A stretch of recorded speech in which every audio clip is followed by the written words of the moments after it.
Hi guys, habit tracker එකක් හදාගන්නේ කොහොමද කියලා අහපු අය තමයි මේ වීඩියෝ එක. habit tracker එකක් කියන්නේ මොකක්ද කියලා කියනවා නම් habit tracker එකක් කියන්නේ අපේ ජීවිතයට අපි අලුතෙන් ඇඩ් කරගන්න ඕනේ හරි අපි ජීවිතෙන් කාලයක් තිස්සේ කරගෙන ආපු නරක දෙයක් අයින් කරගන්න හරි ඕනේ නම් ඒක කරගන්න තියෙන tracker එක තමයි habit tracker එක කියන්නේ.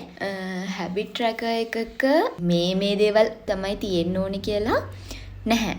ඒ කියන්නේ මේකම තමයි මේකට තියෙන්න ඕනේ. මේ හැබිට්ස් තමයි ඇඩ් වෙන්න ඕනේ කියලා නැහැ. තමන්ගේ goals targets වලට ගැලපෙන විදියට අපි ඇඩ් කරගන්න ඕනේ දේවල් අපි choose කරගන්න ඕනේ. ඔයාගේ habit tracker එකට ඔයා මොනවා හරි ඇඩ් කරගන්න ඕන නම් ඒ ඔයාට අදාළ වෙන විදිහට ඒ දේවල් ඇඩ් කරගන්න ඕනේ. එතකොට මම මගේ habit tracker එක හදාගන්නේ Canva එකෙන්. මම මේ වීඩියෝ එකත් එක්කම පැරලලි ඒ වීඩියෝ එක දාන්නම් කොහොමද මම habit tracker එක හදාගන්නේ කියලා. ඒකට benefits ගොඩක් තියෙනවා habit tracker එක නිසා. ඒ කියන්නේ මම සාමාන්‍යයෙන් ඒක habit එකක්. ඒ habit එක ඒ ජීවිතේ එක habit එකක්ම වෙනකන්. ඒ කියන්නේ අපි හැමදාම කරන්න ඕනේ දෙයක් නම් ඒක මම හැමදාම කරනකම් තම habit එක හැමදාම trackers වලට දානවා. ඒ මාස් එකක් මම අයින් කරා. එකක් දෙකක් වගේ අයින් කරා. ඒක මට දැන් satis නිසා.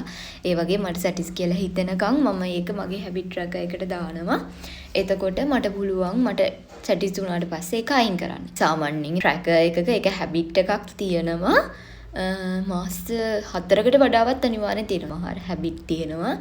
කොච්චර හිතුවත් හදාගන්න බෑ. එතකොට ගොඩ කාලයක් ඒක තියාගන්න ඕනේ. අර ඒක වෙනුවෙන් හිතලම අපි ඒක කරන්න ඕනේ. එතකොට තමයි ඒක habit එකක් වෙන්නේ. අපි හැමදාම කරන්න ඕනේ දෙයක් වෙන්නේ. අපි චූටි කාලේ ඉඳන් පුරුදු වෙලා තියෙන විදිවලටනේ අපි ඉස්සරහට ජීවත් වෙන්නේ. එතකොට මේවා අලුතෙන් ඇඩ් කරගන්න දේවල්. නිකන් අර චූටි කාලේ හොඳ පුරුදු කියලා ගත්ත දේවල් විතරක් නෙමෙයි. අලුතෙන්ම අපි මේවා ජීවිතේට ඇඩ් කරගන්න ඕනේ. ඒ ඇඩ් කරගනිද්දී අපිට ටිකක් අමාරුයි. මම පර්සනලි උදේම නැගිටින කෙනෙක් නෙමෙයි. ඒකට මට උදේම නැගිටින්න ඕනේ දැන්. ඒ නිසා උදේ නැගිටිනවා කියන එක මට හරි අමාරුයි. ඒ වුණාට මම ඒක habit එකක් විදිහට කොහොම හරි අද නැගිටිනවට වඩා ඊළඟ මාසේ මම මීට කලින් මෙච්චර කලින් නැගිටිනවා කියන එක හරි හිතාගෙන මම නැගිටිනවා. ඒ වගේ අපිට සමහර දේවල් අමාරුවෙන් කරන්න ඕනේ. එතකොට උදේට නැගිටිනවා කලින් නිදියන්න ඕනේ. ඒ වගේ ගොඩක් දේවල් තියෙනවානේ.